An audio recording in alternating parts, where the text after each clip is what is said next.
마지막으로 너무 무거운 얘기만 했으니까 외신들이 우리 이번에 탄핵 결정에 대한 여러 가지 평들을 내놓고 있습니다. 간단하게 뉴스만 정리하면서 이게 우리한테 어떤 의미가 있고 앞으로 어떻게 해야 되는가 라는 부분을 정리하면서 방송 끝내도록 하겠습니다. 미국 정부는 이 탄핵소추안이 가결된 것과 관련해 우리는 한국의 민주주의와 법치의 회복력을 높이 평가한다라고 밝혔고요.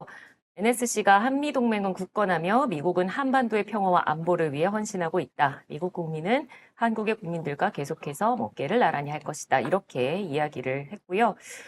다른 외신들의 반응을 보면 윤석열의 비상계엄이 도박으로 몰락을 자초했다라는 분석도 나왔습니다. 특히 김건희 문제가 가장 큰 정치적 부담이었다. 탄핵안 통과에도 당분간 한국의 정치적 불확실성은 이어질 것이다.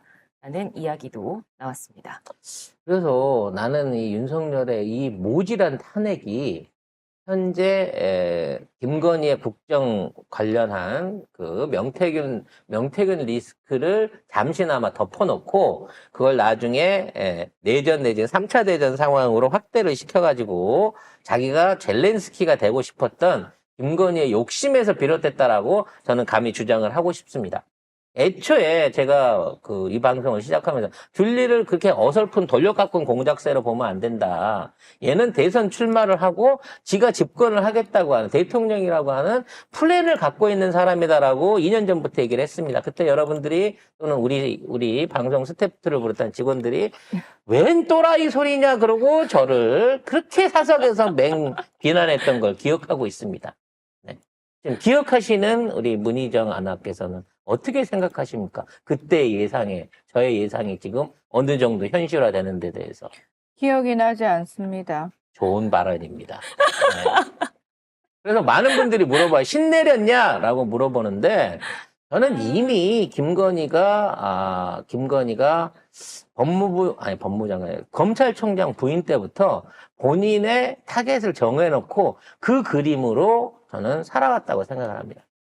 즉, 이게 김건희는 자기가 살고 싶은 사람을 리플리 증후구나 해가지고 그 사람을 따라가는 경향이 있어요. 그러니까 지금 박사학위 딴 게임 전문가 이런 부분 또는 이런 것들이 처음에 이제 신정아랑 비슷한 레벨로 갔단 말이야. 이현숙 교수. 네, 이현숙 교수가 신정아를 모델로 했단 말이에요. 왜 남편이 신정아 잡아갖고 할 때 신정아 멋있다 그랬나 보지. 그래서 그 검정 바지에 흰 티 입고 돌아다니는 그게 사실은 신정아 패션이거든요. 아, 진짜요? 네. 근데 그 신정아가 되어보고 난 다음에 그 당시에 김건희의 목표가 무엇이었을까를 돌이켜 생각해봐요. 그때 나는 이미 힐러리를 생각하고 있었던 것 같아요. 빌 클린턴의 와이프이자 미국의 전 국무장관인 힐러리 클린턴 얘기하시는 건가요? 본인이 제2의 힐러리가 되고 싶다라는 꿈을 그때부터 꾸기 시작한 것 같아요. 아니, 힐러리는 근데 대통령이 못 됐는데? 힐러리는 못했지만 자기는 되려고 한 거지. 출마까지는 시도해 볼 수 있었던 거지. 그리고 그렇게 되기 위한 그림으로 할 수 있었던 게 뭐냐? 지금 있는 상황에서 남북관계가 개판이 나야 되고 이런 위험 상황에 대해 개헌이 되고 네가 출마했을 때 이 문제를 해결하면 통일 대통령이 된다라고 주변에 있는 점쟁이들이 아마도 이걸 주지 않았을까라는 생각이 듭니다. 그래서 진짜 김건희는 집권을 하기 위해 그러니까 지금 윤석열 이 정권은 중간 단계야.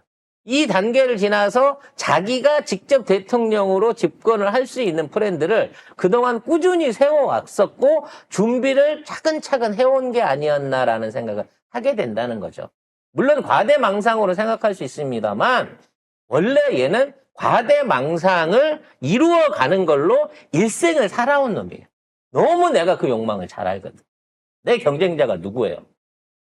내가 늘 여러분한테 얘기하잖아. 나의 경쟁자는 이재용! 일론 머스크지. 이재용은 지났지. 그건 고등학교 때 목표였고. 어떻게 일론 머스크였지? 일론 머스크가 세계 최고의 부자가 되는 순간부터 제 경쟁자 일론 머스크였어요.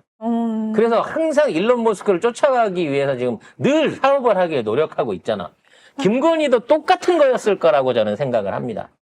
이 개인의 잘못된 욕망에 위험한 권력이 지어주면서 이 나라가 이 꼴이 난 거예요. 진짜 한반도에서 그날 세계 3차 대전 벌어질 뻔했다고. 아니 근데 나는 진짜 이해 안 되는 게 뭐냐면 주변에 점쟁이들이 그렇게 많고 그렇게 취미가 아니고 아예 거의 집착을 했더만 점을 엄청나게 보러 다녔는데 본인 운명이 사실 정해져 있잖아요. 이런 미친 짓거리 하다 결국 돼질 거라는 거 비참한 말로가 정해져 있단 말이에요. 서비스 차원에서 거기까지는 점을 안 봐줬나 보자. 그 뒷얘기를 안 해주고 그 여기까지만 해준 거야? 그렇지. 그러니까 이 비참한 말로를 가져올 너의 이 찬란하고 미친 짓거리 여기까지만 얘기를 해준 그렇지. 거예요? 얘기를 했어도 안 들었을 수도 있죠. 듣고 싶은 것만 들었을 수도 있죠. 저도 그렇거든요. 점괘를 보면 제가 원하는 부분만 원하는 뽑아서 부분만 기억하잖아요. 뽑아서 본단 말이에요. 그래서 김건희도 그런 욕망을 끌고 오고 있다가 다 잘했어. 대통령도 만들었고 권력도 쥐었고 고속도로도 휘어보고 모든 걸 다 할 수 있다고 생각을 하다가 갑자기 이 차기 권력을 준비하던 과정 중에 밑에 있는 사람들하고 삐걱대기 시작한 거야. 명태균이라든지 한동훈이라든지 그 이외에 자기의 조력자들과 삐걱대기 시작한 거야. 왜? 권력은 나누는 게 아닌 거거든. 그래서 이러한 말도 안 되는 참극이 일어난 겁니다. 자, 중요한 건 얘네들은 무장한 군인이고 대한민국의 권력을 쥐고 있는 자들이에요. 이런 자들이 2년 반이 넘도록 쿠데타 내지는 친위 쿠데타 내지는 영구 집권에 관련된 모의를 했었고 이걸 실행을 했습니다. 근데 그렇게 나름 철저하게 준비되고 수없이 많은 군부들과 중요한 대한민국의 핵심 참모라고 할 수 있는 놈들이 다 그놈들 주위에 있었는데 이거를 시민들이 막아낸 거예요. 일단 제일 중요한 거는 이 모든 사건이 계엄으로 해갖고 본격적으로 시작됐을 때 국회의원들을 모으고 이거를 표결을 시키고 시민들한테 호소해가지고 여의도에 와서 우리 의사당을 지켜주세요라고 했던 사람이 누굽니까?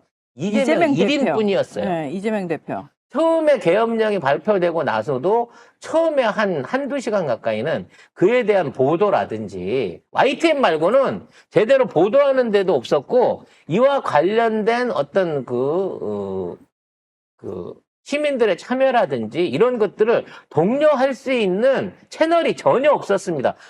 오로지 말도 들리지 않는 이재명 대표의 유튜브 라이브 그래서 차 타고 넘어가면서 했던 유튜브 라이브들과 그 짧은 시간 안에 정족수를 채워서 국회로 신속하게 모여들 수 있었던 계엄군이라든지 경찰의 방해를 뚫고 모여들 수 있었던 이 민주당 의원들의 결기와 용기, 빠른 행동력이 있었단 말이에요. 그리고 진짜로 맨몸으로 장갑차를 막아서면서 계엄군의 여의도 진입을 막았던 사람들이 있습니다. 경찰과 또는 진압부대하고 싸우면서 그 사람들을 밀어내기 위해서 국회 본회의를 지켜냈던 사람들이 있단 말입니다. 이런 사람들이 다 자발적으로 나왔다고 하는 게 단 2시간 만에 이 모든 것들이 이루어졌다는데 세계가 찬사를 보내고 있는 거예요. 어느 나라나 시위에 대한 문화는 있습니다. 시위는 항상 있으니까요. 불만을 갖고 시위하는 사람들이 있지만 이러한 사람들이 모이는 목표 그리고 이러한 사람들이 하는 행동 나보다는 미래 세대와 나라를 위해서 내가 죽어도 좋다라고 하는 위협과 각오 속에서도 움직일 수 있는 결단력을 우리 대한민국 시민들 이번에 여의도에 모여주신 진짜 다 여의도 주변 사시는 분들이겠죠. 서울 시민들. 그리고 그 이후로 열 하루 동안 제2의 계엄을 할 수 없도록 의사당을 철저하게 지켜주신 우리 국민들의 힘. 24시간 지켰어요.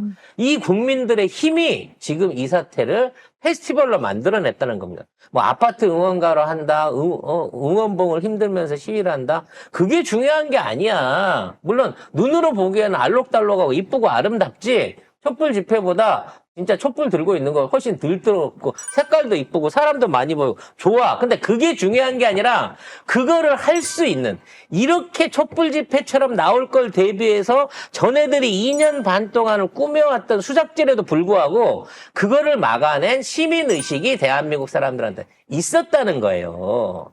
따라서 이러한 지금의 탄핵 이후에 새로운 국가 새로운 공화국이 생길 수 있는 변화가 있다고 하면 그 변화를 이끌어낸 시민들이 원하는 국가가 만들어져야지 정치인들이 합의 보거나 외세가 끼어들어서 간섭할 수 있는 방향으로 이 나라의 개조 작업이 이루어져서는 안 된다는 겁니다.